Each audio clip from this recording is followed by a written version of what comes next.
Hi there, folks.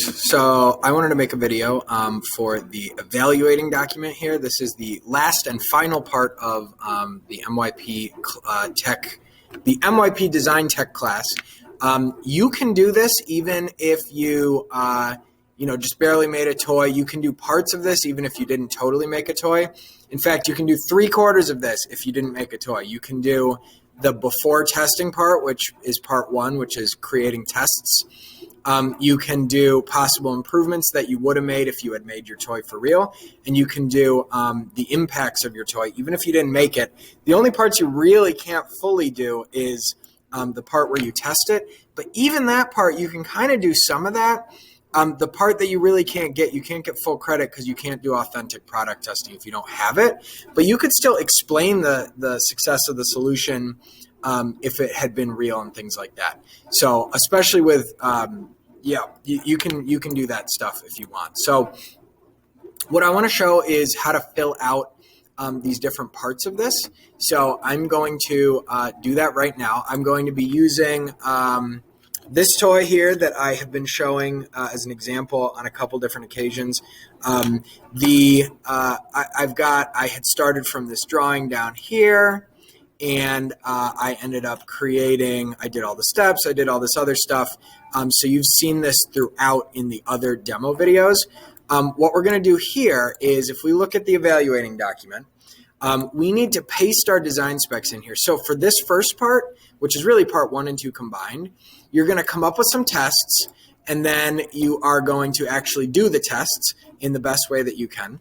So that's what I'm going to show now. So how do we come up with these tests? Well, we need to base our tests on the design specifications that we came up with. So if we come back to developing ideas, you have to go hunt around and find your document. You should be able to go in here and copy and paste these. If I select these and then either do Control-C or I right-click and I copy, and then I come back to my evaluating doc and I paste. It may make the formatting a little weird, but where is it here? Paste. Boom. Okay. So that is that simple. I just want to see your design specs in there. And then you'll create a test for each one. If you did a really thorough job on explaining your design specs, you may be able to go back here and look and say, well, how could I test to see if it improves hand-eye coordination? Well, I said back then, over time, the user should get better at using the toy, which should force the user to use both their eyes and their hands at the same time to accomplish a specific task. Okay, so how can we test this? Well, the test might be have the user play with the toy, observe whether they are using both of their eyes and their hands to be successful. And then we could go even further and say, after 10 tries, see if they are getting the rings on more often. And if you really wanted to be specific, you might say they're going to throw the ring 10 times.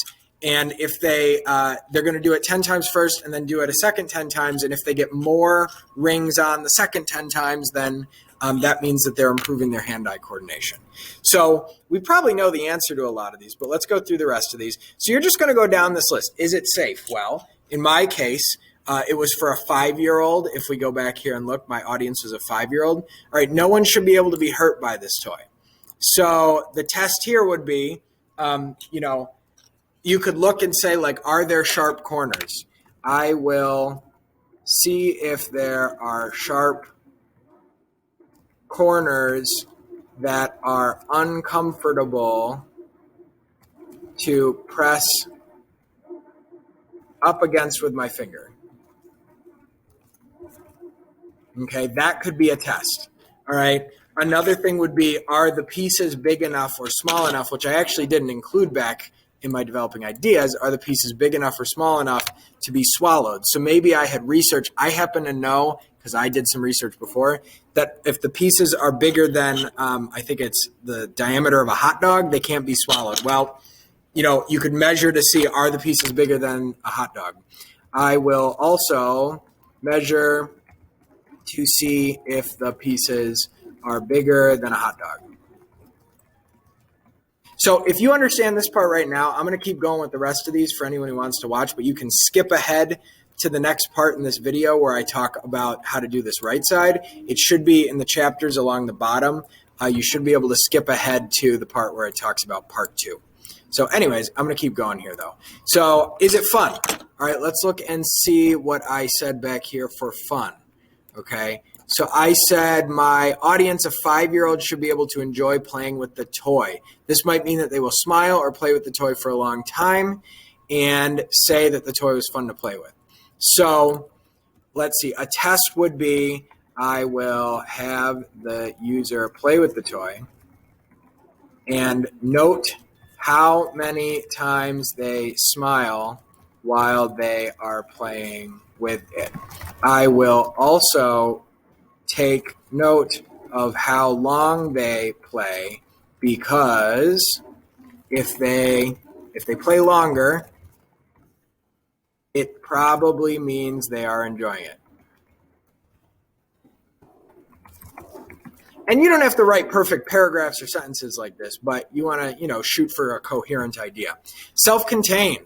All right, let's go back here. Pieces should be attached together in some way. Maybe the parts could go into a container. This one I kind of already know I failed, but let's write a test anyways. I will check to see if all of the parts can be, or if the parts can be separated. If the parts can be separated. So that one's a pretty straightforward one. Robust, what did I say as my description for that? Should be hard to break this toy. Now, this is worth noting. If you didn't have super detailed explanations over here, that's okay. All right, you can still kind of, I don't want to say make it up, but you can think critically and ask yourself, well, how would I check to see if it's robust? If you at least know that robust means it's hard to break, okay? Now, you could try destructive testing. I don't want to crush my toy. But I could say something like, I will see if my toy breaks if stepped on. If stepped on. If you don't want to actually destroy it, you could say, I will wiggle the cylinders to see if they snap off. Okay, so that would be a test, and that's really easy to do. Look at that. I'm wiggling them. They're not snapping off. So I kind of already know the answers to some of these. So some of your tests will be simpler than others, and some of them may not involve other people. Okay, so as we get along here, this is going to be now, so this is sort of part 2. So if you skipped ahead to this part, then you would see the results of the testing. Now, I already kind of know the answers to these because I already sort of tested some of these on my own. So I'm just going to give examples of possible results. So if we're looking at, does it improve coordination for aiming? This is where you would actually show the results of your test. So you might say something like, I had my 5-year-old brother play with the toy, and he tried 2 sets of 10 throws, and on the second set he got 7 out of 10, but on the first set he only got 3 out of 10. So it must have improved his ability. Must have improved his ability. Bazinga, right there. So that right there kind of sums it up. You might also, maybe another thing you could say is, I also tried blindfolding him. Blindfolding him, and he could not do it. So, no bullying here, but that would prove that without the eyes, it doesn't work. Okay, so you can go forward in this way, and you can keep, you can describe the results of these testing. All right, successful or unsuccessful? Okay, this is where you're really going to say to yourself, was this successful? Well, I would say it was successful we'll explain that over to the right. So we're just going to say yes in here. It was successful. Yes, it was successful. And then when you explain why in this column, you would say, since my brother showed improvement, brother showed improvement between the first and second try.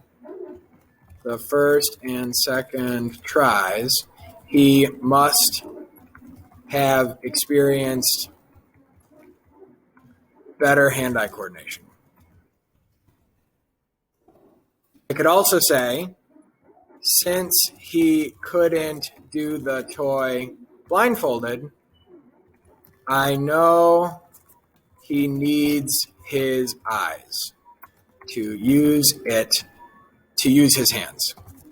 So again, we're not running like a world-class experiment here, but we want to be thinking in terms of, if we do a thing and we look at the results, what happens and how do we know, how can that tell us that we successfully met this or not? I'm going to go through some of these other ones too and let you see what I was thinking for some of them, especially down here with the self-contained one. This can be good if you don't, as far as being critical goes. I said this one's not self-contained. So I checked to see if the parts can be separated. Here's the answer. The parts can be separated. They do not have a storage container. So this was not really self-contained. Okay, so this was a failure. This was a not successful. But that's okay. All right, that's totally fine. It's totally fine if it's not successful. If you explain why, since the parts are not contained within the toy, I did not meet this design spec. Sometimes we fail at meeting the goals we set for ourselves, and that's totally okay. All right, that's what you have to look at for yourself. So, but I hope this helps some people, and best luck on this. There will be other videos for the other two parts of this, so stay tuned for those.